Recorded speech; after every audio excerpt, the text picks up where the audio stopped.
এটা কিন্তু পড়ানো হয়েছে, অ্যাজমাটা কিন্তু ফার্মাকোলজিতেও পড়ানো হয়েছে এবং মেডিসিনের প্রথম দিক দিয়েও পড়ানো হয়েছে। পড়ানো হয়েছে না? 2 বার পড়ানো হয়েছে। এখন কে কে পারবে? দাঁড়ান, হ্যাঁ একজন দাঁড়ান। চিকিৎসা দিতে হলে তো জানতে হবে মিনিমাম 2-1টা ড্রাগের নাম বলেন, 2-1টা ম্যানেজমেন্ট বলেন। সাইন সিমটম না পারলে কি জিজ্ঞেস করবেন, কি জিজ্ঞেস করতে না পারলে অন্তত ম্যানেজমেন্টটা বলেন, বা কী ট্রিটমেন্ট দিবেন। তাহলে তো পড়ায় কোনো লাভ হবে না। হ্যাঁ, আসলে চাইলে তো চিকিৎসা দেওয়া যাবে না, এটা কিন্তু খুবই কঠিন। আপনি বলেন, হ্যাঁ আপনাদের তো চিকিৎসা দেন। দাঁড়ান, হ্যাঁ হ্যাঁ একটা অ্যাজমা রোগী, অ্যাজমা বা হাঁপানি, বাংলা আমরা বলি হাঁপানির রোগী। হাঁপানির রোগী হচ্ছে যে কি সমস্যা নিয়ে আসবে? হ্যাঁ, শ্বাস প্রশ্বাস দ্রুত মানে হচ্ছে যে তার শ্বাসকষ্ট হবে। হ্যাঁ, 2 নম্বর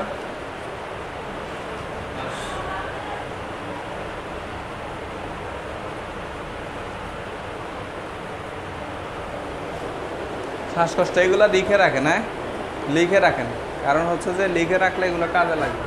পরে কিন্তু ইউটিউবেও দেখা হয় না, আমাদের সময় নাই বাস্তবে। হ্যাঁ, শ্বাসকষ্ট হবে। আর না, রক্ত যাবে না, কাশি আসতে পারে। কাশিটা শুকনো কাশি হবে। হ্যাঁ,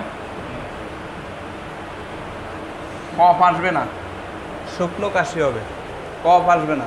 তাহলে 2টা মেইন বৈশিষ্ট্য হচ্ছে শ্বাসকষ্ট থাকবে, কাশি থাকবে, শুকনো কাশি। ঠিক আছে, এই সমস্যা নিয়ে আসবে রোগী। আর হচ্ছে যে তার সমস্যা যদি বেশি হয় তাহলে হচ্ছে যে আমরা বাহির থেকে শো শো শব্দ শুনতে পাবো, শো শো শব্দ শুনতে পাবো। এটাকে মেডিকেল টার্মে বলা হয় হুইজ। এই যে আমরা শ্বাসকষ্টের রোগী বা অ্যাজমার রোগীর যে আমরা বাহির থেকে শো শো শব্দটা শুনতে পাই, বাহির থেকে যদি হচ্ছে যে আমরা প্রেশার মাপার জন্য 2টা জিনিস থাকে। নাম কে বলতে পারবে 2টা জিনিস কি? আমরা যে প্রেশার মাপি, ব্লাড প্রেশার মাপার জন্য 2টা জিনিস থাকে। হ্যাঁ, একটা হচ্ছে স্পিগমোম্যানোমিটার আর একটা হচ্ছে স্টেথোস্কোপ। হ্যাঁ, এই স্টেথোস্কোপ আমি যদি তার বুকের মধ্যে রাখি, নর্মালি হচ্ছে যে তার শো শো শব্দ শোনা যায় না। হ্যাঁ, কিন্তু যখন স্টেথোস্কোপটা আমরা দেখবেন যে ডাক্তারের চেম্বারে গেলে ডাক্তার হচ্ছে যে রোগীর বুকের মধ্যে স্টেথো দিয়ে দেখে, কি জানি দেখে, কিন্তু আমরা জানি না আসলে কি দেখে।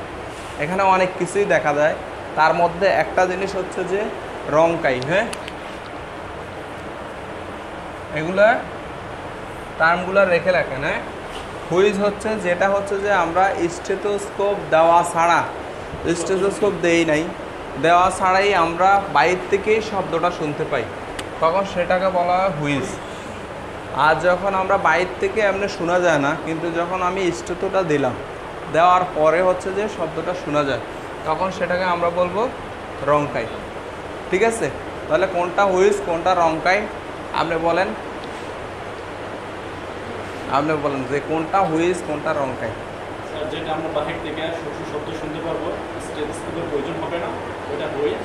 আর যেটা শোনার জন্য স্টেথোস্কোপের প্রয়োজন আছে সেটা হচ্ছে রংকাই। উনি কিন্তু আর কখনো বলবে না, আর যাদেরকে জিজ্ঞাসা করি নাই তারা কিন্তু ভুলে যাবে। ঠিক আছে, পরীক্ষার হলে একটা অঙ্ক যখন আমরা ভুল করে আসি যদি দেখি, তাহলে ওইটা হচ্ছে যে নেক্সট ফাইনাল পরীক্ষা কিন্তু আর ভুল হয় না। ঠিক আছে, ওটা মাথার মধ্যে গেঁথে যায়। এগুলো কিন্তু ইম্পর্টেন্ট জিনিস। ঠিক আছে, তাহলে এই জিনিসগুলো আমরা পাবো। আমরা হচ্ছে এগুলা হচ্ছে যে ক্লিনিক্যাল এক্সামিনেশন। ডাক্তারের চেম্বারে গেলে লেখা থাকে OE, এরকম একটা জিনিস লেখা থাকে। OE মানে হচ্ছে অন মাই এক্সামিনেশন, মানে ডাক্তার পরীক্ষা করে এই জিনিসগুলো পাইছে। ডাক্তার পরীক্ষা করে যদি হুইজ পায়, লেখা থাকবে OE wheeze present, OE rhonchi present. ঠিক আছে, এটা হচ্ছে যে পরীক্ষা করে, শারীরিক পরীক্ষা করে সেই জিনিসগুলো পাইছে, তার মানে হচ্ছে যে শ্বাসকষ্টের মোটামুটি সে হাঁপানিটা মোটামুটি কাছাকাছি চলে গেছে। আচ্ছা, তারপরে আমরা কিছু ইনভেস্টিগেশন করব। পরীক্ষা নিরীক্ষা যেহেতু আপনাদের করার সুযোগ কম, সেজন্য আমরা ওইদিকে যাচ্ছি না। তারপরে আপনি কি জিজ্ঞেস করবেন? এখন শ্বাসকষ্ট অনেক কারণে হইতে পারে। শ্বাসকষ্ট কি কি কারণে হইতে পারে? হাঁপানির কারণে হইতে পারে, যেটা আমরাকে অ্যাজমা বলি। সিওপিডির কারণে হইতে পারে। সিওপিডিও হাঁপানি আরেক ধরনের এটা হাঁপানি না, এটা হচ্ছে ক্রনিক অবস্ট্রাকটিভ পালমোনারি ডিজিজ। অনেক বছর ধরে সিগারেট খাওয়ার কারণে তার শ্বাসনালীটা শুরু হয়ে যায়, তখন সে অথবা ধোঁয়ার কারণে শ্বাসনালীটা শুরু হয়ে যায়, তখন সে শ্বাস নিতে পারে না। ঠিক আছে নি? তখন এই সমস্যাটা হয়। এটা হচ্ছে সিওপিডি, অ্যাজমা আর হচ্ছে সিওপিডি হাঁপানি। এছাড়া হচ্ছে হার্টের সমস্যার কারণে হইতে পারে। হার্টে হচ্ছে ALVF, acute left ventricular failure, অথবা হার্ট ফেলিওরে যদি হয়, হার্ট ফেলিওরেও তার শ্বাসকষ্টটা হইতে পারে। ঠিক আছে? এছাড়া হচ্ছে যে তার প্লুরাল ইফিউশন।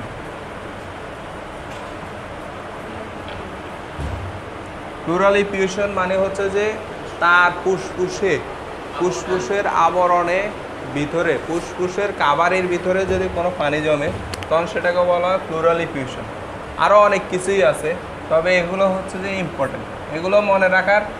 যেমন এই দুইটা মনে না রাখলেই নয়, একটা হচ্ছে হাঁপানি আর একটা হচ্ছে সিওপিডি আর একটা হচ্ছে হার্টের। আমরা জাস্ট হচ্ছে ফুসফুসের সমস্যা, হার্টের সমস্যা, এই দুইটার সমস্যার কারণেই মেনলি আমরা শ্বাসকষ্টের সমস্যা হবে। হ্যাঁ, তারপর আরও অনেকগুলো কারণ, এগুলো হচ্ছে মেন কারণ। হ্যাঁ, এখন আমরা চিন্তা করব কি হাঁপানি না সিওপিডি নাকি হার্টের সমস্যা নাকি তার প্লুরাল ইফিউশন। এটা আমরা কিভাবে ডিটেক্ট করব? পরীক্ষা নিরীক্ষা ছাড়া আমরা সেটা নির্ধারণ করতে পারবো। সর্বপ্রথম আমরা তাকে জিজ্ঞেস করব যে আপনার এই সমস্যাটা কবে শুরু হয়েছে।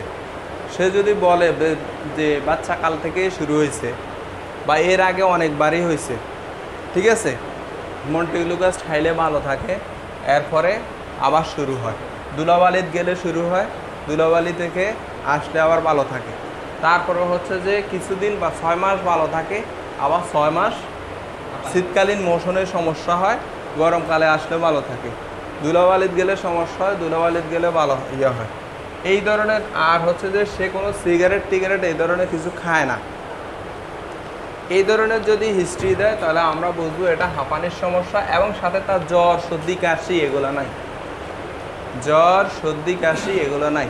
তাহলে আপনি বলেন কি কি বলছি আপনি বলেন। মানে হচ্ছে যে আপনি কি জিজ্ঞেস করবেন, কি থাকবে কি থাকবে না। এই স্ট্রেসটা কিন্তু খুবই কঠিন। আমি যে জিজ্ঞাসা করছি ওনার কিন্তু খুবই স্ট্রেস কাজ করতেছে, উনি কিন্তু পারে, কিন্তু হচ্ছে যে স্ট্রেসের কারণে বলতে পারে না। ঠিক আছে, এটা খুবই একটা স্ট্রেসফুল কন্ডিশন। আচ্ছা ঠিক আছে, বসেন, আপনি বলেন।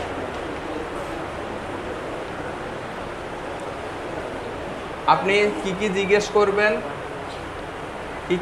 করবেন, কি থাকবে কি থাকবে না। এক নম্বর, হ্যাঁ আপনার কতদিন ধরে এই সমস্যা, হ্যাঁ আগে থেকে সমস্যা, আগে কয়েকবার হয়েছে কি না। যদি বলে হাঁপানির রোগীর হচ্ছে যে আগে থেকে কয়েকবার হবে, হাঁপানির রোগীর হচ্ছে আগে থেকেই কয়েকবার এই সমস্যা হবে। ঠিক আছে, আর হচ্ছে যে যদি অন্য কোনো সমস্যা হয় তাহলে হচ্ছে যে হঠাৎ করে হবে, যেমন নিউমোনিয়ার কারণেও হইতে পারে। নিউমোনিয়া ইম্পর্টেন্ট কারণ। হ্যাঁ, নিউমোনিয়াতে জ্বর সর্দি কাশি, টিবির কারণেও হইতে পারে, করোনার কারণেও হইতে পারে। ঠিক আছে, আরও অনেক কারণ আছে, এগুলোর কারণেও হচ্ছে আমরা শ্বাসকষ্ট হইতে পারে। এখন এটা যে অ্যাজমা, এটা আমরা কীভাবে ডিফারেন্সিয়েট করব? এটা হচ্ছে যে তার ছোটোকাল থেকে হিস্ট্রি থাকতে পারে, তারপরে হচ্ছে যে তার হচ্ছে যে 6 মাস ভালো থাকবে, 6 মাস আবার নর্মাল থাকবে, ধুলাবালিতে বাড়বে, ধুলাবালি অ্যাভয়েড করলে কমে যাবে, রাতের বেলা একটু বাড়তে পারে, ভোর রাতের দিকে, দিনের বেলা একটু ভালো থাকতে পারে। এই ধরনের মন্টিগ্লুকাস্ট খাইলে তার ভালো থাকে। ঠিক আছে, এই ধরনের যদি হিস্ট্রি দেয়, জ্বর নাই, সর্দি নাই, শুষ্ক কাশি, ঠিক আছে, অন্য তো কোনো ধরনের সমস্যা নাই, তাহলে আমরা মোটামুটি হচ্ছে যে ধরে নেব হচ্ছে তার অ্যাজমা। এবার আমরা কি ইনভেস্টিগেশন, এটা হচ্ছে ক্লিনিক্যাল ডায়াগনোসিস। আমরা একটা রোগ, এটা বলা হয় নাই, যে কোনো একটা রোগ ডায়াগনোসিসের জন্য, রোগ নির্ণয়ের জন্য হচ্ছে যে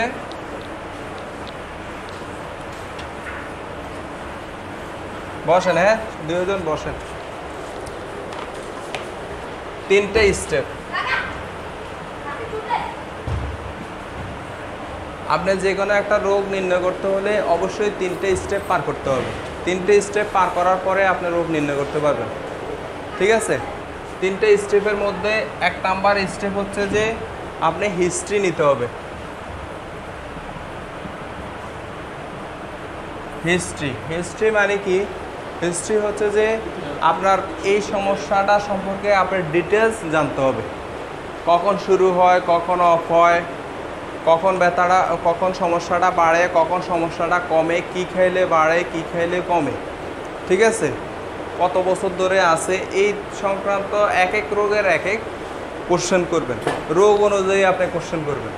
এটা হচ্ছে হিস্ট্রি, মানে রোগীর কী সমস্যা সেটা হচ্ছে যে নিতে হবে। এটা হচ্ছে হিস্ট্রি, এটা লিখে রাখেন। হ্যাঁ, হিস্ট্রি। 2 নম্বর হচ্ছে ক্লিনিক্যাল এক্সামিনেশন, এগুলো নাই। হ্যাঁ, এক্সামিনেশন, ক্লিনিক্যাল এক্সামিনেশন হচ্ছে যে আমরা শারীরিক পরীক্ষা করব রোগীকে, রোগীর শরীরে হাত দিয়ে পরীক্ষা করব। ঠিক আছে? যে রোগীর শরীরে, যেমন একটু আগে আমরা বলছি হুইজ রঙ্কাই, হুইজ রঙ্কাই দেখতে হলে রোগীর শরীরে হাত দিয়ে দেখতে হবে, রোগীর শরীরে ইষ্টত দিয়ে দেখতে হবে হুইজ আছে কি না, রঙ্কাই আছে কি না। এটা হচ্ছে যে আমি ক্লিনিক্যাল এক্সামিনেশন করলাম। তাহলে হিস্ট্রি এবং ক্লিনিক্যাল এক্সামিনেশনে আমি 60% রোগ ডায়াগনোসিস করে ফেললাম। মোটামুটি 60% ডায়াগনোসিস আমার হয়ে গেল যে জিনিসটা অ্যাজমা হইতে পারে। যেহেতু শ্বাসকষ্টে আমি এখানে অনেকগুলো কারণ দিছি, যে কোনো একটাই হইতে পারে। এখানে আমি অনুমান করে ওষুধ দিলে তো হবে না, আমাকে ডিটেক্ট করতে হবে আসলে কোনটা। তাহলে আসলে কোনটা ওটা জানার জন্য হচ্ছে 3 নম্বর আমার হচ্ছে ইনভেস্টিগেশন। ইনভেস্টিগেশন মানে হচ্ছে যে পরীক্ষা করতে হবে রোগীকে। ঠিক আছে? পরীক্ষা করতে হবে। তাহলে এই 3টা স্টেপ পার করার পরেই হচ্ছে যে আপনার রোগটা নির্ণয় হবে যে আপনার এই রোগ। অনেকের ভুল ধারণা আছে যে ডাক্তার গেলেই পরীক্ষা দেয়। হ্যাঁ, অনেক সময় অনেক ডাক্তার হচ্ছে যে বেশি পরীক্ষা দেয়। আবার পরীক্ষা যে একবারে লাগবে না সেটা না, মিনিমাম কিছু পরীক্ষা করতে হবে আপনাকে রোগটা নির্ণয় করার জন্য। ঠিক আছে? তাহলে এই 3টে স্টেপ। কোনটা? হ্যাঁ, হাঁপানি নিশ্চিত হওয়ার জন্য আমরা একটা পরীক্ষা দেই, সেটা হচ্ছে সিরাম ইমিউনোগ্লোবিউলিন ই। এটা যদি বাড়তি থাকে, এটার রেঞ্জ যদি বাড়তি থাকে, তাহলে বুঝতে হবে যে তার হচ্ছে যে হাঁপানির দিকেই সমস্যা। হ্যাঁ, ইমিউনোগ্লোবিউলিন ই অথবা সার্কুলেটরি ইওসিনোফিল কাউন্ট।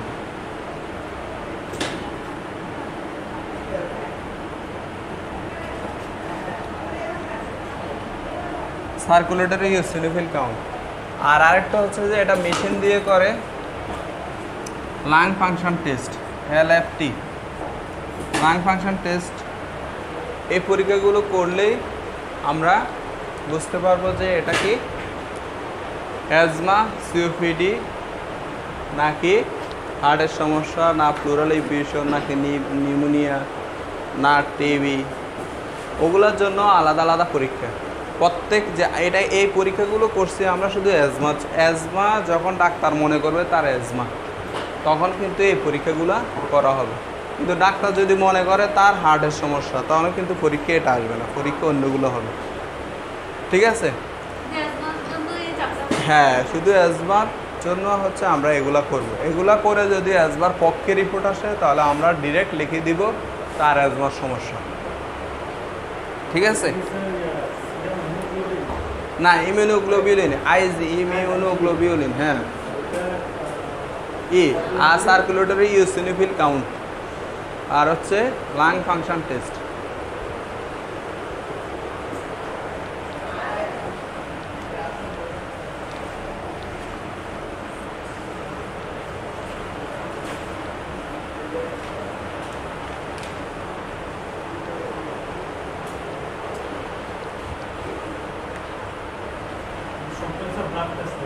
হ্যাঁ, সবগুলোই হচ্ছে প্রথম দুটো হচ্ছে ব্লাড টেস্ট, দ্বিতীয়টা হচ্ছে একটা মেশিন দিয়ে করা হয়।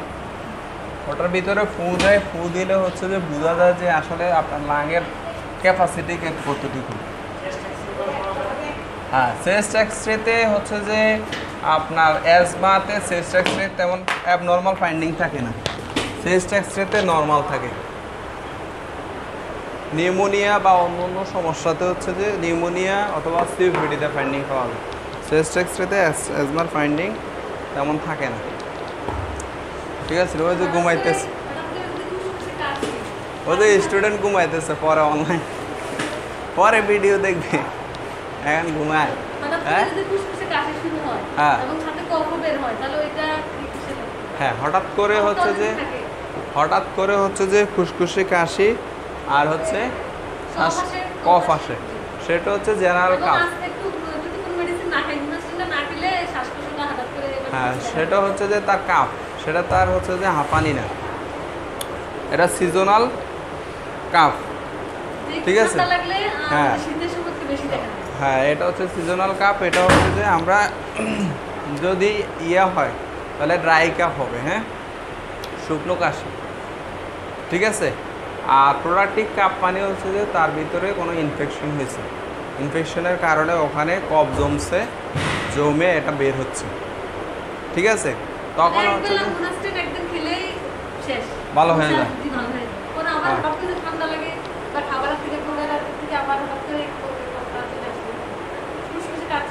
মানে কয় বছর ধরে তার যদি হচ্ছে যে অনেক দিন থাকে, হ্যাঁ, 5-10 বছরের হিস্ট্রি থাকে, তাহলে অ্যাজমার দিকে যাবে। হ্যাঁ, আর যদি হচ্ছে যে সমসাময়িক হিস্ট্রি, মনে করেন ওষুধ খেয়েছে ভালো হয়ে গেছে 2-3 বছর আর নাই, তাহলে অ্যাজমা না, তাহলে ওটা হচ্ছে যে জেনারেল কাফ, সিজনাল কাফ। হ্যাঁ, ঠিক আছে, আর কোনো কোশ্চেন আছে?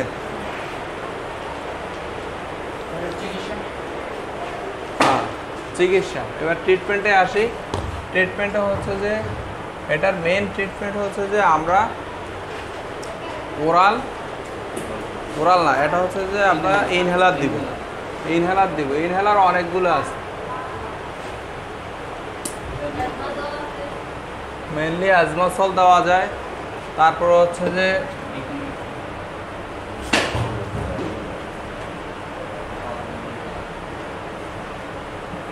ইনহেলার, অথবা আমরা ইয়ে দিতে পারি, নেবুলাইজার দিতে পারি। ইনহেলার হচ্ছে যে হোম ম্যানেজমেন্ট বাড়িতে, অথবা অনেক হচ্ছে ফার্মাসিতেও হচ্ছে নেবুলাইজার মেশিন থাকে। যদি নেবুলাইজার মেশিন থাকে তাহলে আমরা উইন্ডের প্লাস দেব। উইন্ডেল প্লাস দিয়ে নেবুলাইজেশন করার নিয়ম কি কে জানে? উইন্ডেল প্লাস দিয়ে আমরা কিভাবে নেবুলাইজেশন করব? আপনার দোকান আছে, বলেন। হ্যাঁ, শিখতেছেন? আচ্ছা, উইন্ডেল প্লাস হচ্ছে যে আমরা এটা দিয়ে নেবুলাইজেশন করতে পারি। কিভাবে নেবুলাইজেশন করব? এটা হচ্ছে যে আমরা 1 ml উইন্ডেল প্লাস দিব। হ্যাঁ, কে বলছে বলেন। এরপরে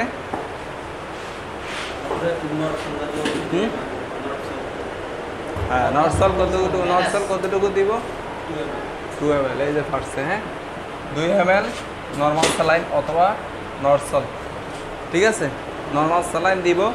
দিয়ে হচ্ছে যে আমরা ওই মেশিনের যে ইয়াটা আছে, মুখে যেটা দেয়, এটার এদিক দিয়ে মাস্কের এদিক দিয়ে ইয়ার মতো আছে, উনি জানে। হ্যাঁ, ওটার ভিতরে ঢুকাই দিয়ে মেশিন স্টার্ট দিব, চলে যাবে। হ্যাঁ হ্যাঁ, বডিগার্ড দেওয়া হয়, সিম্বিয়ন দেওয়া হয়, বেক্সিট্রল অ্যাপ দেওয়া হয়, বিভিন্ন নাম আছে। হ্যাঁ, না, বাচ্চাদের ক্ষেত্রেও সেম এটাই। হ্যাঁ, এটাই দেওয়া হয়। নর্মাল স্যালাইন 2 ml, আর হচ্ছে উইন্ডেল প্লাস হচ্ছে 1 ml। উইন্ডেল প্লাসে কি থাকে কে বলতে পারবে? উইন্ডেল প্লাস তো হচ্ছে যে কোম্পানির নাম, এটাতে কি থাকে, জেনেরিক নেম কি থাকে? Salbutamol plus ipratropium bromide plus ipratropium bromide. এপ্টোটোপিয়াম ব্রোমাইডে, এই দুইটা থাকে। হ্যাঁ, এখন সালবিউটামলের কাজ কি? সালবিউটামলের কাজ হচ্ছে সিক্রেশনটা কমাই দেওয়া। আমাদের যে লালা টালা আছে এগুলো অথবা ব্রঙ্কটা ডাইলেটর করে অথবা আমাদের যে শ্বাসনালীকে ডাইলেটর করে, দুইটাই হচ্ছে যে একই কাজ করে। তবে দুইটা দুই গ্রুপে কম্বিনেশনে ভালো কাজ করে। অ্যান্টিবায়োটিক যেরকম আমরা দুইটা দিলে, একটা দিলে যতটুকু কাজ করবে, দুইটা দিলে তার চেয়ে ভালো কাজ করবে। এই জন্যে কোম্পানি হচ্ছে দুইটা একসাথে তৈরি করছে। ঠিক আছে, তাহলে 1 নম্বর হচ্ছে আমরা ইনহেলার দিব শুধু সালবিউটামল অথবা সালবিউটামল প্লাস সালবিউটামল যদি দেই তাহলে হচ্ছে যে অ্যাজমাসল, আর যদি এটা হচ্ছে যে ইনহেলার আর হোম ম্যানেজমেন্ট এমনি দিবে। আচ্ছা, এখানে সালবিউটামল দেওয়ার নিয়ম আছে। সালবিউটামল বা অ্যাজমাসল দেওয়ার কিছু নিয়ম আছে। এই নিয়মটা জেনে রাখা আবশ্যক। কারণ হচ্ছে সালবিউটামল দেওয়ার নিয়ম যদি না জানেন তাহলে সালবিউটামল দিয়ে কোনো কাজ হবে না। কেউ কি জানে সালবিউটামল যে ইনহেলার, যেই কোনো ইনহেলার দেওয়ার নিয়ম কি? ইনহেলার দুই ধরনের, একটা হচ্ছে হার্টের জন্য দেয় আর একটা হচ্ছে লাংয়ের সমস্যার কারণে, ফুসফুসের সমস্যার কারণে দেয়। যেমন সালবিউটামল আমরা ফুসফুসের সমস্যার কারণে দিব।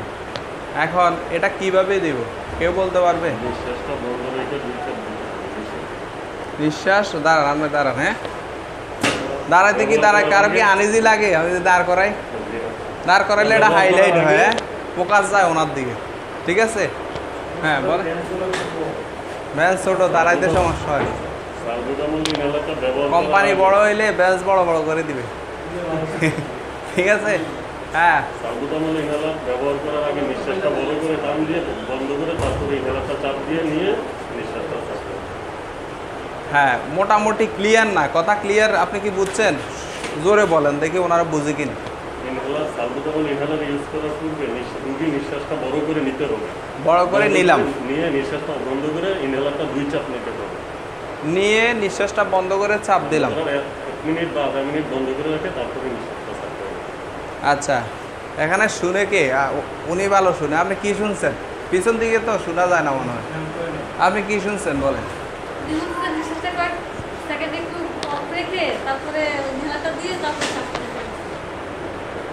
এটা কিন্তু বলেন, আপনি কি এটা বলছেন?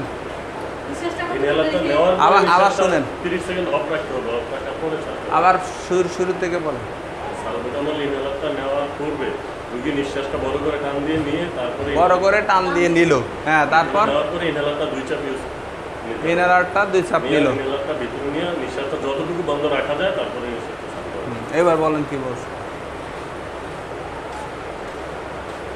এটাই পরীক্ষা।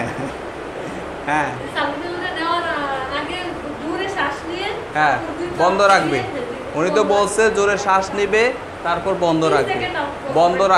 বন্ধ রাখে চাপ 2 চাপ দিবে, দিয়ে যতক্ষণ পারে বন্ধ রাখবে। তার মানে কি শুরুর থেকে বন্ধ, এখনো বন্ধ?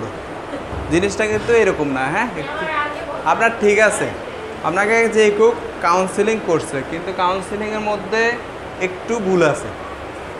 ভুলটা কি? ভুলটা হচ্ছে যে জিনিসটা এরকম থাকে। হ্যাঁ, এরকম থাকে। আপনি হচ্ছে যে এটা মুখের মধ্যে নিলেন, এটার উপরে হচ্ছে যে চাপ দেওয়া হয়। হ্যাঁ, এখানে চাপ দেয়। এখন আপনি মুখের মধ্যে নিলেন, নেওয়ার আগে হচ্ছে যে প্রথমে বুক ভরে শ্বাস নিলেন, শ্বাস নিয়ে শ্বাসটা পুরোটা ফালাই দিবেন। পালাইয়া এবার এটা মুখে দিবেন। মুখে দেওয়ার চাপ দেওয়ার সাথে সাথে শ্বাসটা আবার নেবেন। চাপ দেওয়ার সাথে সাথে শ্বাস নিলে ওষুধটাও শ্বাসের সাথে ভিতরে চলে গেল।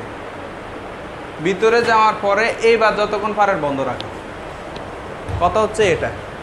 এখন আপনি যদি শ্বাস বন্ধ রাখলেন আবার দিলেন, তখনও শ্বাস বন্ধ, তখন কিন্তু এই ওষুধটা কি ঢুকলো না। ওষুধ ঢুকবে কখন? আপনি প্রথমে হচ্ছে যে শ্বাসটা দরকারও হচ্ছে যে কয়েকবার ট্রাই করেন। প্রথমে শ্বাসটা ফেলেন, শ্বাসটা ঢুকান, তারপরে বাইর করেন। বাইর করে আবার যখন শ্বাসটা নেবেন, এই টাইমে হচ্ছে যে মুখে দিয়ে শ্বাসটা চাপ দেওয়ার সাথে সাথে শ্বাসটা ভিতরে নেবেন। নেওয়ার পরে যতক্ষণ পারেন আটকায় রাখবেন, তখনই কিন্তু ওষুধটা ভিতরে চলে গেল, যতক্ষণ আটকায় রাখবেন এটা কাজ করবে।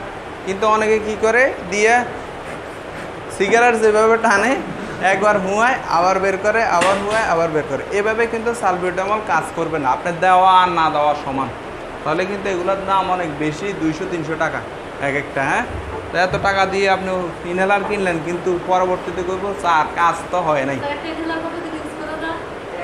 ইনহেলার আপনি 1-1.5 মাস 2 মাস ইউজ করতে পারবেন, সমস্যা নেই। কারণ এটা তো ইনটেক, এটা আপনি চাপ দিলে বের হবে। হ্যাঁ, এটার গায়ে অবশ্যই মেয়াদ আছে, আপনার ডেট কবে, প্রোডাকশন হচ্ছে কবে, এক্সপায়ার ডেট কবে, ওই অনুসারে ইয়ে করতে পারবেন। আর এটা হচ্ছে যে চোখের ড্রপ, যেরকম চোখের ড্রপ, কানের ড্রপ, ওগুলো 28 দিন পরে ফেলে দিতে হয়। কারণ কি, ওগুলো হচ্ছে যে আপনি ছিদ্র করছেন, যে ছিদ্রটা ইনটেক থাকে, কিন্তু এটা ছিদ্র ইনটেক থাকে না, এটা কিন্তু চাপ দেওয়ার পরে বের হয়েছে, আবার কিন্তু অফ হয়ে গেছে। বডি স্প্রে যেরকম চাপ দেওয়ার পরে বের হয়েছে, আবার অফ হয়ে গেছে। যদি অফ না হয়তো তাহলে বডি স্প্রে সব চলে যেত। হ্যাঁ, এরকম আর কি। আচ্ছা, এখন দেখছেন এখানে কিন্তু অপ্রাসঙ্গিক অনেক কথাই চলে আসে, যেগুলো কিন্তু ভিডিওতে অলরেডি, এই যে বডি স্প্রের কথা আসতো, অনেক কথাই আসে, সমসাময়িক অনেক কথাই আসে, সেজন্যই হচ্ছে যে ভিডিও করলে এসব ঝামেলা। এখন আমি ভিডিও করলে স্টেট কার্ড রোবটের মতো হচ্ছে যে আপনাকে শুধু স্লাইড পড়াই গেলাম, কোনো এক্সাম্পল দিতে পারবো না।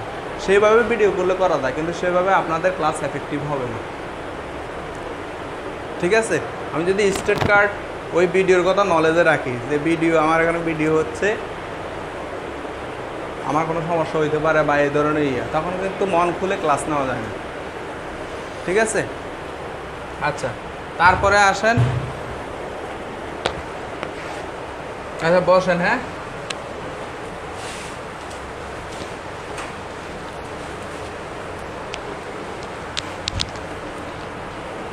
তারপরও ভাইয়া এত কষ্ট করে এটা আনছে, আজকে ক্লাসটা নিলাম, কষ্টের ফল বিধা যেন না যায়।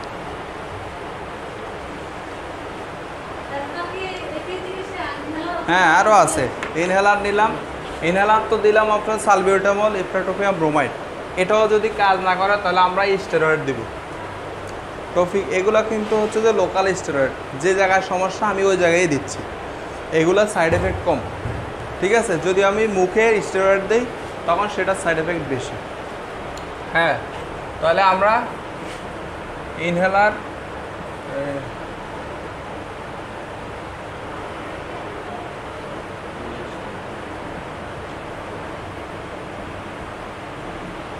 সিম্বিয়ন ইউজ করতে পারি। হ্যাঁ, এটাতে বুডিসোনাইড থাকে,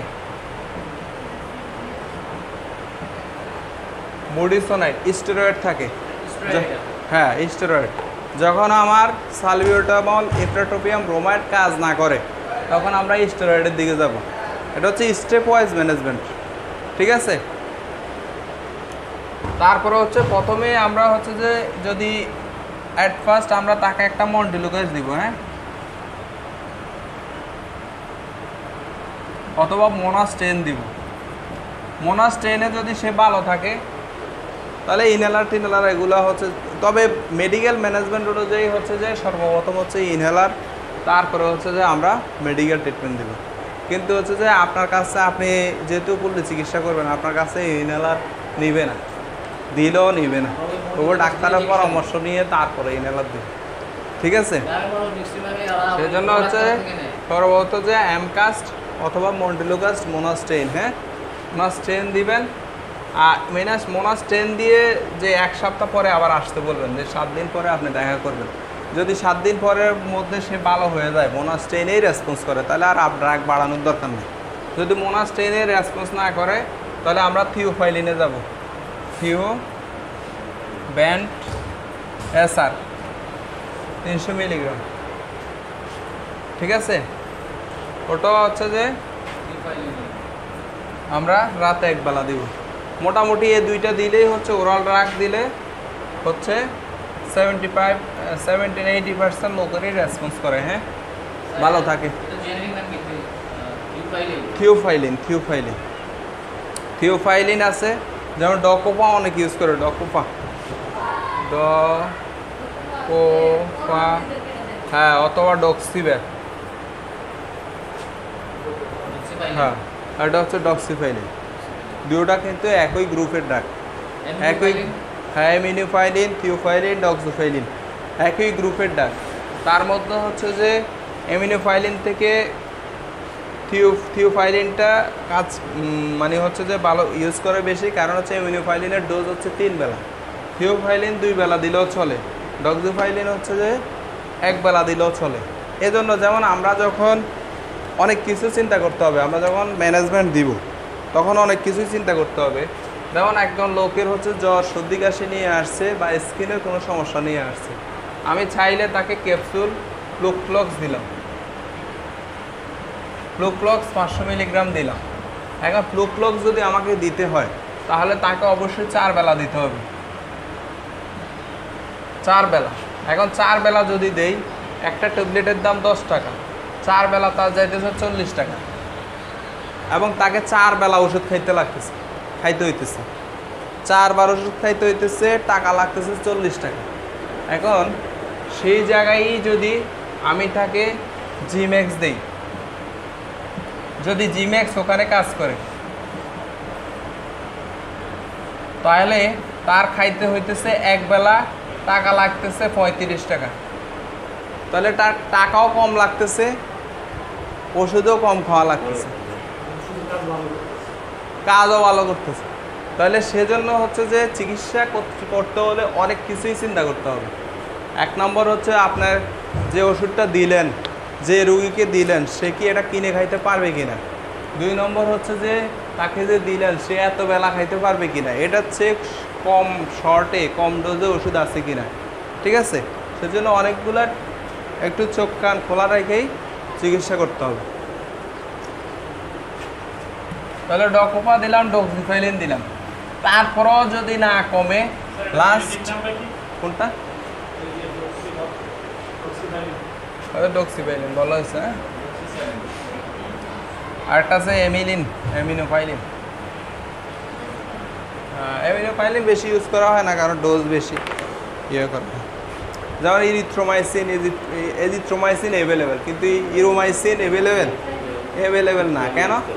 কারণ এটা ডোজ বেশি, কিন্তু কাজ প্রায় কাছাকাছি একই।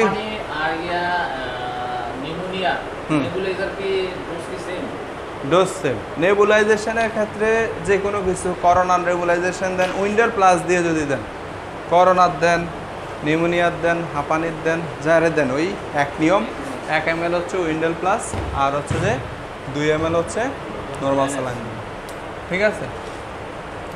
আর হচ্ছে শেষ যখন এটা তো কাজ না করবে, আমরা এই কতগুলো চিকিৎসা দিলাম, একটা ইনহেলার দিলাম, নেবুলাইজার দিলাম, তারপরেও 2টা ট্যাবলেট দিলাম, তারপরেও যদি মনে হয় না পেশেন্ট এরপরও পেশেন্টের কাজ হচ্ছে না, ঠিক আছে, এতক্ষণ পর্যন্ত আপনার কাছে থাকবে না, চলে যাবে উপরের দিকে, ঠিক আছে। আজকে কিন্তু অ্যাজমাতেই কিন্তু ক্লাস, হ্যাঁ কোনটা, হ্যাঁ স্টেরয়েডও দিলাম। স্টেরয়েড তো হচ্ছে যে আমরা লোকাল স্টেরয়েড দিছি, যেই জায়গায় সমস্যা লাঙে দিছি ভিতরে। তারপরেও যদি না হয় আমরা হচ্ছে যে সিস্টেমিক দিব, ট্যাবলেট কর্টেন দিব 20 মিলিগ্রাম, একটা করে দিব সকালে 10 দিনের জন্য। এটাকে বলা হয় রেস্কিউ থেরাপি। 10 দিনের মধ্যে সে মোটামুটি নর্মাল কন্ডিশনে ফিরে আসবে। লাস্ট অপশন হচ্ছে যে কটন, কিন্তু আমরা দৌড়িয়ে কটন দিয়ে ফেলি, ঠিক আছে। হ্যাঁ, তাড়াতাড়ি ভালো হওয়ার জন্য দৌড়িয়ে কটন, কিন্তু এটার অনেক সাইড এফেক্ট, সেই জন্য এটাকে সবার লাস্টে রাখছে। মানে যখন আর না পারা যায় তখন, এটা হচ্ছে প্রেডনিসোলন, জেনেরিক নেম হচ্ছে প্রেডনিসোলন। হ্যাঁ না কটন না, ওইগুলো দেওয়ার পরে যদি না কমে তখন আমরা লাস্ট অপশন হিসেবে এটা দিই। হ্যাঁ, সব দেয় তো এটা মুড়ি চিরার মতো খিচুড়ি বানায় এলা, ঠিক আছে। এখন ঝামেলা একদিন না বললাম যে আপনার কাছে তো আসবে 1 ডোজ ওষুধ, এখানে 1 ডোজও দেন না, 1 ডোজে সব কাজ করে ফেলে, যেটা সব দিয়ে দেয় একসাথে। হ্যাঁ, এটা কিন্তু প্রেসক্রিপশনে আপনি লিখতে পারতেন না। হ্যাঁ, প্রেসক্রিপশন যদি দেন তাহলে প্রেসক্রিপশনে লিখলে ডাইরেক্ট মামলা হয়ে যাবে, সবগুলো একসাথে দেবে। এই জন্য বড় ডাক্তাররা দেখবেন যে যে রুগীর কমপ্লেন যে গ্রাম্য ডাক্তারের ওষুধ খেলে তো পালা থাকি, বড় ডাক্তারের কাছে ওষুধ দিলে তো আরও তো দরে না, তারা কী দেয় না। কারণ হচ্ছে বড় ডাক্তারের হাত পা বাঁধা, ঠিক আছে? কারণ ডাক্তার অমক, রেজিস্ট্রেশন নম্বর এত, ওষুধ দিচ্ছে এটা, যদি কোনো ভুল হয় এটা যদি দেখায় ডাইরেক্ট হাইকোর্টে মামলা হয়ে যাবে। হ্যাঁ, এই জন্য ডাক্তার চাইলে ভুল ওষুধ দিতে পারবে না, কিন্তু আপনি চাইলে দিতে পারবেন, ঠিক আছে? কারণ আপনার কোনো প্রুফ নেই, ঠিক আছে? আচ্ছা, অ্যাজমা নিয়ে এত সময় কাটার কারণ হচ্ছে যে অন্তত অ্যাজমার ম্যানেজমেন্টটা যেন দিতে পারে। আমরা অনেক কিছুই শিখলাম কিন্তু কোনো কিছুর ম্যানেজমেন্ট দিতে পারলাম না। ডায়রিয়ার ম্যানেজমেন্ট কে দিতে পারবে? ডায়রিয়া, অ্যাজমা তো পারেন নাই। একটা লোক ডায়রিয়া নিয়ে আসছে, এটাও কিন্তু পড়ানো হয়েছে। পড়া কিন্তু মেডিসিনে যেগুলো আছে এগুলো আমি ফার্মাকোলজিতে পড়াই ফেলছি, ফার্মাকোলজিতে অলরেডি পড়াই ফেলছি। নেক্সটে আবার কমিউনিটি মেডিসিন আছে, কমিউনিটি মেডিসিনেও কিন্তু টপিক সেম, এগুলোই কিন্তু আছে। তারপর হচ্ছে প্যাথোলজি, গুড়িগাড়ি কিন্তু এগুলোই আসবে, হয়তো পড়ার লেভেল বাড়বে, ঠিক আছে? এগুলোই আসবে। কে কে সাহসী কে আছে যে ডায়রিয়ার ম্যানেজমেন্ট দিতে পারবে? হ্যাঁ, দাঁড়াইতে হবে। হ্যাঁ, সাহস করে দাঁড়াইতে হবে। হ্যাঁ, দাঁড়ান, বলেন। এক নম্বর কি দিবেন আপনি? 1 নম্বর ওআরএস দিলেন। হ্যাঁ, কিভাবে দিবেন? প্রতিবার পাতলা পায়খানার পর কটুক দিবেন, কিভাবে দিবেন? 1/2 লিটার পানির মধ্যে 1 প্যাকেট মিক্স করে আমরা দেব। যদি 1/2 লিটারে বেশি দেই কোনো সমস্যা আছে? 1/2 লিটারে 2 প্যাকেট দেই কোনো সমস্যা আছে? আছে কে নাই কি আছে? কারা? 2 লিটার আমরা যদি 1/2 লিটারে যদি 2 প্যাকেট দিলাম তাহলে কোনো সমস্যা আছে? কারা আছে? যারা আছে ঠিক আছে, তারা ওই ক্লাসগুলো মনোযোগ দিয়ে পড়ছে। হ্যাঁ, আর যারা ঠিক নাই তারা ক্লাস করে নাই, তারা এই ক্লাসের উপর ডিপেন্ডমেন্ট, কিন্তু বাস্তবে এটা দেখে নাই, আমি শিওর। কারণ আমার মোবাইলে এমন হাজার ছবি আছে মেডিকেলের, যেগুলো হচ্ছে যে আমি বলছি মোবাইলে পড়বো, কিন্তু মোবাইলে রয়ে গেছে, পড়া হয় নাই, ঠিক আছে? এটা একবার চিরন্তন সত্য। আচ্ছা, এটা বলা হয়েছে যদি আমরা 2টা একসাথে দেই তাহলে হচ্ছে এটার গণমাত্রা বেড়ে যায়, বেড়ে গেলে ওটা হচ্ছে ইন্টেস্টাইন বা অন্ত্র এটা শোষণ করে না, কম শোষণ করে। হ্যাঁ, সেজন্য হচ্ছে আপনার জিনিসটা শরীরে যাবে না। এই জন্য পানি বেশি হোক কোনো সমস্যা নাই, কম যেন না হয়। এটা 1/2 litre, World Health Organization 1/2 litre ওনারা ফিক্সড করে দিচ্ছে। এটা কারণ আছে, কারণ না থাকলে বলতো না যে 1/2 লিটারে দাও। হ্যাঁ, আচ্ছা, তারপরের দিকে সামনে আগান। এরপরে কি দিবেন? হ্যাঁ, কলেরা স্যালাইন।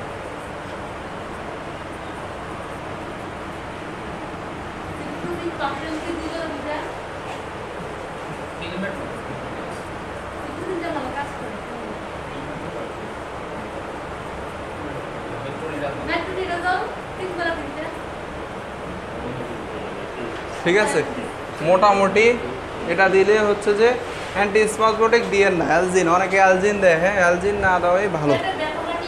হ্যাঁ, ব্যথা থাকলেও প্রথমে না চেষ্টা করবেন না দিতে, কারণ অ্যালজিনটা দিলে হচ্ছে যে তার যে অলরেডি তো তার জীবাণু, ফ্যাটের মধ্যে হচ্ছে যে জীবাণু আক্রান্ত আছে। হ্যাঁ, এখন যদি পায়খানার মাধ্যমে জিনিসটা বের হয়ে যায় তাহলে জীবাণুর লোড কমে গেল, কিন্তু আপনি যদি অ্যালজিন দেন তাহলে তার পায়খানা হবে না, তাহলে তার জীবাণুগুলো কিন্তু পেটের মধ্যে রয়ে গেল। স্যার এলজিন ছাড়া তো আরেকটা আছে স্যার,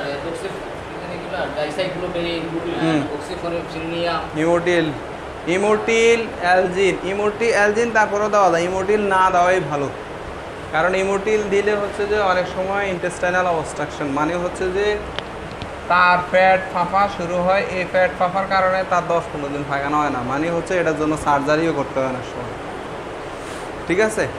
সেজন্য সব কিছুরই সুবিধা অসুবিধা আছে, ঠিক আছে? ভালো পারছে। হ্যাঁ, সিপ্রোসিন ডাবল ডোজ। হ্যাঁ, অ্যালজিন 3 বেলা 50 মিলিগ্রাম।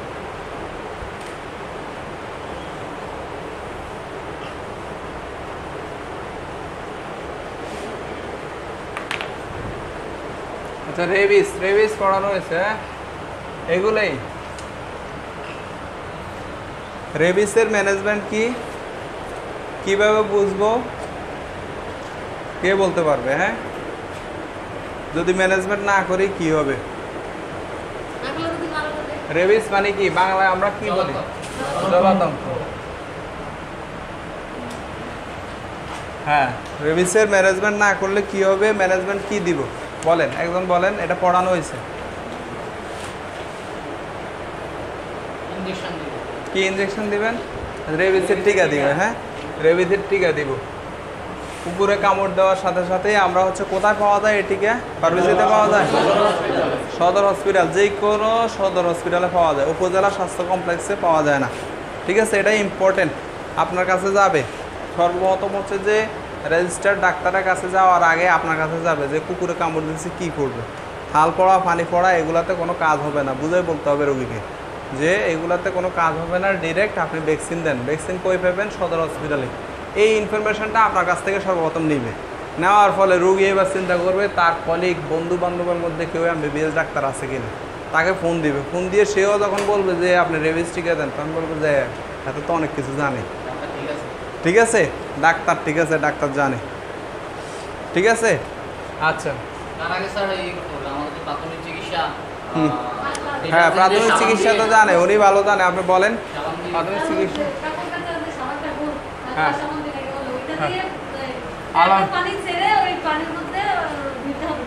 কতক্ষণ দিতে হবে? আধা ঘন্টা। হ্যাঁ, রানিং ট্যাপ ওয়াটারে হচ্ছে যে দিতে হবে। রানিং কেন? কারণ হচ্ছে আপনি এটা নিচের দিকে পড়ে যাবে। হ্যাঁ, আর রানিং না হলে পুকুরে ধুইলে হচ্ছে যে এটা চলে যাবে না। হ্যাঁ, এই জন্য আধা ঘন্টা। বাংলা সাবান দেওয়া হইতে দিতে বলা হয়েছে কেন? কারণ কি? আমরা কাপড় হার বেশি, এ কারণে এটা বলা হয়েছে। হ্যাঁ, ঠিক আছে। এটা গতকালকেও আমাদের ডাক্তারদের একটা গ্রুপে এরকম একটা ইয়ে আসছে যে এটা কি 100% কাজ হয় না 70%? আমি তো একটা নিউজ পেলাম 70%। কোনটা? যেটা পানির দ্বারা আপনার জীবাণু ইয়ে হয়ে যায়। হ্যাঁ, ওটা তো হচ্ছে 100% হবে না। 100% হইতেও পারে, নাও হইতে পারে, এটা কনফার্ম না। আপনার যদি জীবাণুর সংখ্যা কম থাকে ওইভাবেও দিতে পারেন, হয়তো চলেও যাইতে পারে, কিন্তু চলে যাবে এটা 100% বলতে পারবেন না, কিছু যদি ঢুকে যায়। সেজন্য হচ্ছে ভ্যাকসিন, কামড় দেওয়া মাত্রই হচ্ছে ভ্যাকসিন দিতে হবে। গতকালকে এরকম একটা কেস আসছে, আলোচনা হয়েছে যে রুগীর লোক হচ্ছে যে গরুকে হচ্ছে কুকুরে কামড় দেওয়া হয়েছে। কুকুরে কামড় দিচ্ছে, ওই গরু 5 দিনের মধ্যে রেবিসিস সিনড্রোম দেখা দিছে। হ্যাঁ, সমস্যা দেখা দিচ্ছে। ওই গরুর দুধ খাইছে ফ্যামিলির লোকে। এখন ওই ফ্যামিলির লোকের কোনো সমস্যা হবে কি না? হবে কি না? কার মতে কি? ঠিক আছে, হ্যাঁ, হ্যাঁ, হ্যাঁ, হ্যাঁ, না, ওটা আলাদা। ওটা হচ্ছে কামড় দিলে সিমটি দিলে। এখানে কিন্তু কামড়ও দেয় নাই, কুকুরে সিমটিও দেয় নাই। এখানে কিন্তু জাস্ট দুধ খেয়েছে, দুধ খেয়েছে। এখানে দুইটা জিনিস হইতেও পারে, নাও হইতে পারে, 50-50। হ্যাঁ, হইতেও পারে, না হইতে পারে। হইতে পারে কেন? কারণ হচ্ছে যে সে যদি কোনো রকম দুধটা আধা কাঁচা রয়ে যায়, পুরোপুরি জাল না দেয়, তাহলে হচ্ছে যে তার হইতে পারে, যদি সবগুলো জীবাণু না মরে। আর আরেকটা হচ্ছে আপনি রেবিসিস জীবাণু যদি মুখে খাই ফেলেন, যদি আপনার মুখ থেকে একবার পায়খানা রাস্তা পর্যন্ত কোনো ক্ষত না থাকে, আলসার অথবা ক্ষত না থাকে, তাহলে কিন্তু রেবিসিস জীবাণু খাইলেও আপনার কোনো সমস্যা হবে না। কিন্তু আপনার যে কোনো জায়গায় যদি কোনো ক্ষত থাকে, ওই ক্ষত দিয়ে কিন্তু জীবাণু ঢুকে যাবে। সেজন্য ব্যক্তি তো আর শিওর না তার মুখ থেকে পায়খানা রাস্তা পর্যন্ত কোনো ক্ষত আছে কি না। ঠিক আছে, যদি ক্ষত না থাকে তাহলে কোনো সমস্যা হবে না, যদি থাকে তাহলে সমস্যা হবে। এই জন্য হচ্ছে রিস্ক। আর সমস্যা নাই এই কারণ আমরা গরুর দুধ সবাই ভালো করে ফুটিয়ে খাই। এই কারণে ফুটিয়ে খাইলে হচ্ছে যে কোনো জীবাণু যেখানে সাবানেই মারা যায়, সেখানে দেখা গেছে যে 1-150 ডিগ্রি সেলসিয়াস তাপমাত্রায় ওই জীবাণু মারা যাওয়ার কথা। তারপরেও হচ্ছে যেহেতু মানুষের জীবন, রেবিস এমন একটা জিনিস, এটা কিন্তু হয়ে গেলে পরবর্তী ম্যানেজমেন্ট নাই বললেই চলে। মানে আপনার জলাতঙ্ক হয়ে গেছে, এর আগে যদি আপনি টিকা দেন বেঁচে গেছেন, কিন্তু টিকা না দিয়ে যদি জলাতঙ্কের সিনড্রোম দেখা দেয়, এটার কোনো চিকিৎসা নাই। হ্যাঁ, আপনি না, টিকা হচ্ছে যে 1-2 দিনের মধ্যে যোগাযোগ করবেন বা 1 সপ্তাহের মধ্যে যোগাযোগ করলে আপনি টিকা শুরু করতে পারবেন।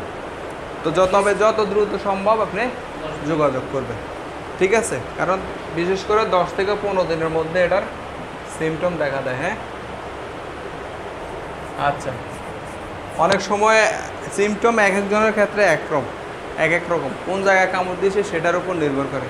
আচ্ছা বসেন। হ্যাঁ, রেবিস ভালো করছেন। রেবিস, জলাতঙ্ক, জন্ডিস, এগুলো হচ্ছে যে স্যার অ্যাজমার সাথে কি এগুলাই ট্রিটমেন্ট একই bronchitis, chronic ব্রঙ্কিটিস, lobar pneumonia, TB?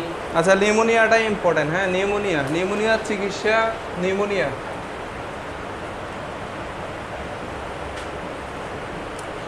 নিউমোনিয়াতে তোকে কি সমস্যা নিয়ে আসবে? লক্ষণ কি লক্ষণ নিয়ে আসবে কে বলতে পারবে? 1 নম্বর হচ্ছে জ্বর থাকবে, হাই গ্রেড ফিভার, মানে খুব বেশি জ্বর, 102-3 ডিগ্রি জ্বর থাকবে। 2 নম্বর আর কি থাকতে পারে? কাশি থাকবে। 3 নম্বর হচ্ছে যে শ্বাসকষ্ট থাকতেও পারে, নাও থাকতে পারে, শিওর না। জ্বর, কাশি, এই দুইটা হচ্ছে মেইন। হ্যাঁ, এই দুইটা থাকবেই, জ্বর থাকবে, কাশি থাকবে, শ্বাসকষ্ট 50-50 হ্যাঁ থাকবে। তাহলে এই সমস্যাগুলো আপনার কাছে নিয়ে আসবে। জ্বর আছে, কাশি আছে, আর হচ্ছে শ্বাসকষ্ট আছে। জ্বর, কাশি মানে হচ্ছে যে ফুসফুসের সমস্যা। কাশি থাকলেই হচ্ছে যে সমস্যা আমরা কোন জায়গায় ধরবো? ফুসফুসে। তাহলে এই লক্ষণগুলো নিয়ে আসবে। তারপর হচ্ছে যে আমরা অন এক্সামিনেশন পরীক্ষা করে কি দেখব? পরীক্ষা করে আমরা তার জ্বরটা মাপবো, জ্বর কত ডিগ্রি সেলসিয়াস আছে। তারপরে হচ্ছে যে আমরা হিস্টোরি দেখব কোনো হুইজ অথবা ব্রঙ্কাই আছে কিনা, অথবা ক্র্যাপস আছে কিনা। ক্র্যাপস মানে হচ্ছে যে বেলুন ফুটলে যেরকম কিছুক্ষণ পরপর শব্দ হয়, এ ধরনের পানি ফুটলে বাত ফুটানোর শব্দ আছে না, এরকমের মতো, এটা হচ্ছে ক্র্যাপস। আচ্ছা, ওইদিকে আমরা যাচ্ছি না, ওগুলো বুঝতেন না। হ্যাঁ, তো ওই ধরনের বিশেষ করে জ্বর আছে কিনা এটা আমরা দেখব। টেম্পারেচারটা দেখব। টেম্পারেচার যদি বেশি থাকে, কাশি যদি থাকে, তাহলে আমরা মোটামুটি একটা চেস্ট এক্সরে করে নিব। হ্যাঁ,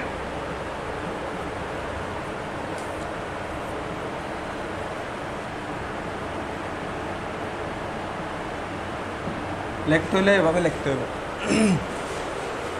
আপনি যদি এক্সরে লিখতে চান, বুকের এক্সরে করতে চান, এভাবে লিখতে হবে। Chest x ray, post review.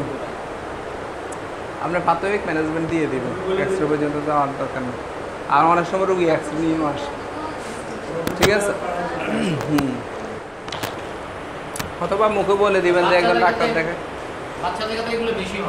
বাচ্চাদের ক্ষেত্রে সেম একই লক্ষণ দেখা দিবে, ঠিক আছে? বাচ্চা এবং বয়স্ক সেম, ম্যানেজমেন্টও সেম।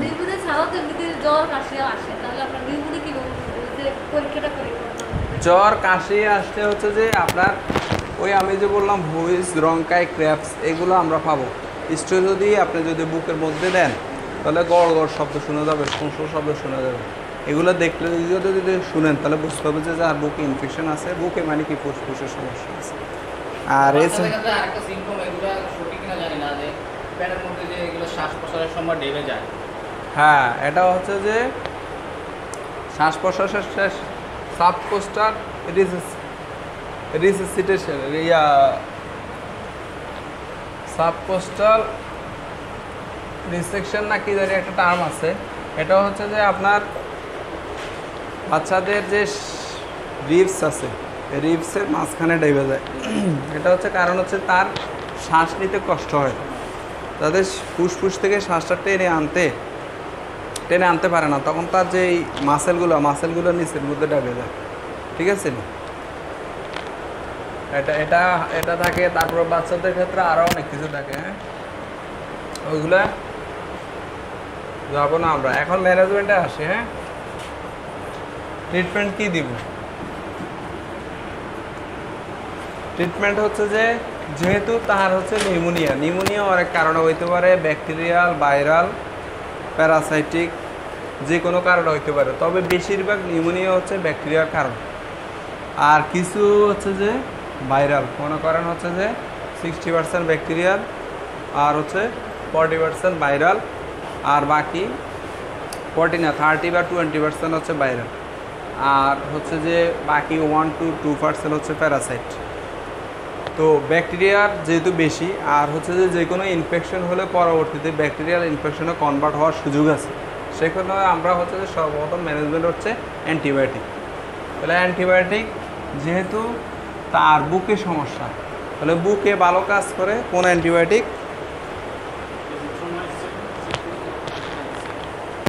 এটা বলা হয়েছে হ্যাঁ গত ক্লাসে। শ্বাসনালীতে এবং ফুসফুসে ভালো কাজ করে কোন অ্যান্টিবায়োটিকগুলো, কে বলতে পারবে?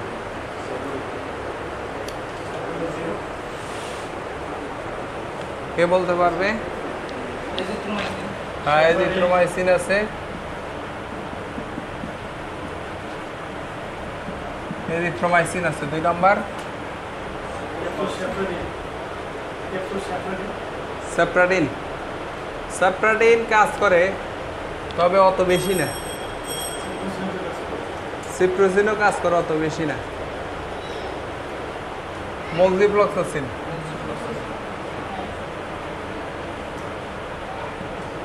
করোনাতে কত পরিমাণ মোক্সিফ্লক্সাসিন ইউজ হয়েছে তার কোনো হিসাব নাই। এত পরিমাণ মোক্সিফ্লক্সাসিন ইউজ হয়েছে, মনে হয় যে মোক্সিফ্লক্সাসিন গত 100 বছরে এত পরিমাণ মোক্সিফ্লক্সাসিন ইউজ হয় নাই। নাফার মতো ইউজ হয়েছে এই মোক্সিফ্লক্সাসিন। মোক্সিফ্লক্সাসিন আর একটা হচ্ছে মেরোফেনাম। এই দুইটা ওষুধ। মেরোফেনাম একটা ওষুধের দাম 800 টাকা, 3 বেলা দেওয়া লাগে, 3 8 2400 টাকা।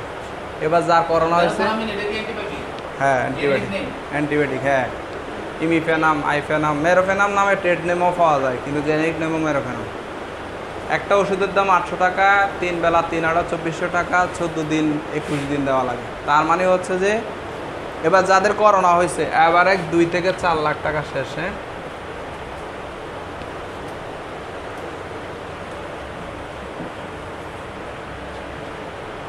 আচ্ছা, তাহলে হচ্ছে যে কেন মোক্সিফ্লক্সাসিন করোনাতে দেওয়া হয়েছে? কারণ এটা শ্বাসনালীতে ভালো কাজ করে, সে কারণেই। হ্যাঁ, তারপরে আরো কিছু ওষুধ আছে যেগুলো শ্বাসনালীতে ভালো কাজ করে। কি?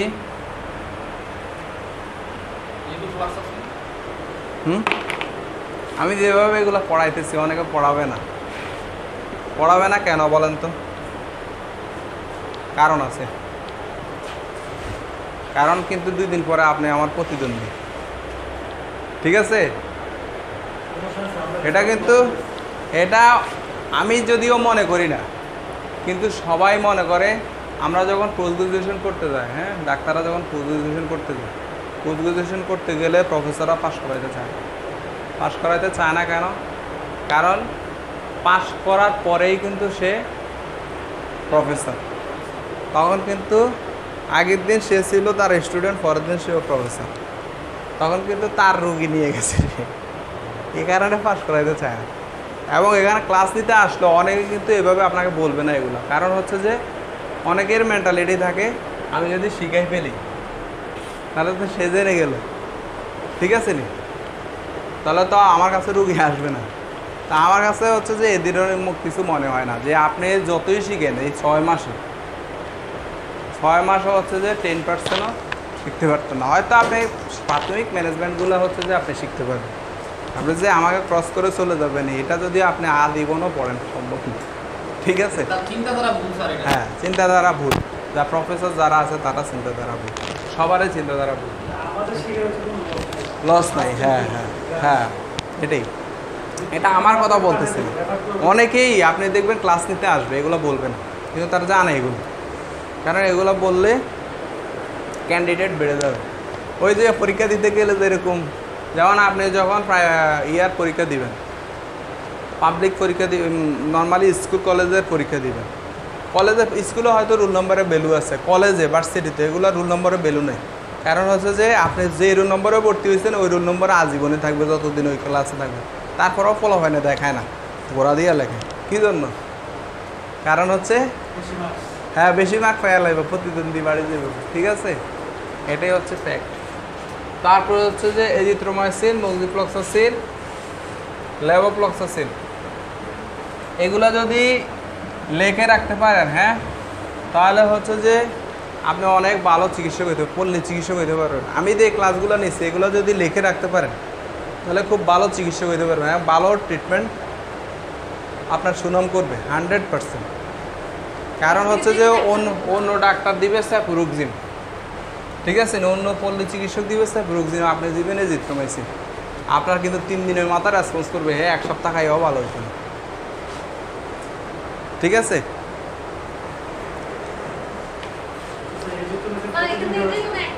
হ্যাঁ যে কোনো একটা দেবেন। হ্যাঁ নিউমোনিয়ার ক্ষেত্রে আমরা 7 থেকে 14 দিন দিব, যদি 7 দিনের মধ্যে ভালো হয়ে যায় তাহলে লাগবে না, বিশেষ করে অ্যাভারেজ 10 দিন, ঠিক আছে। না এজিথ্রোমাইসিন শুধুমাত্র আপনার টাইফয়েডের ক্ষেত্রে দুই বেলা দিবে, টাইফয়েড ফিভার, আর বাকি সব ক্ষেত্রে 1 বেলা সিঙ্গেল ডোজ। অনেকে ভালো রেসপন্স করার জন্য প্রথম 3 দিন 2 বেলা দেয়, পরের 3 দিন 1 বেলা দেয়, এরকমও আছে। হ্যাঁ হ্যাঁ প্রথম 3 দিন 2 বেলা, পরে হচ্ছে 1 বেলা, কিন্তু এটার কোনো নিয়ম নেই। হ্যাঁ এজিথ্রোমাইসিন 1 বেলা, সকাল দুপুর রাত যে কোনো এক সময় দিলেই হবে। মোক্সিফ্লক্সাসিন হচ্ছে যে এটাও 1 বেলা, সকাল দুপুর রাত যে কোনো এক সময় দিবে। তারপর হচ্ছে ক্লেরিথ্রোমাইসিন, হ্যাঁ লেভোফ্লক্সাসিন হচ্ছে 2 বেলা, সকাল এবং রাতে।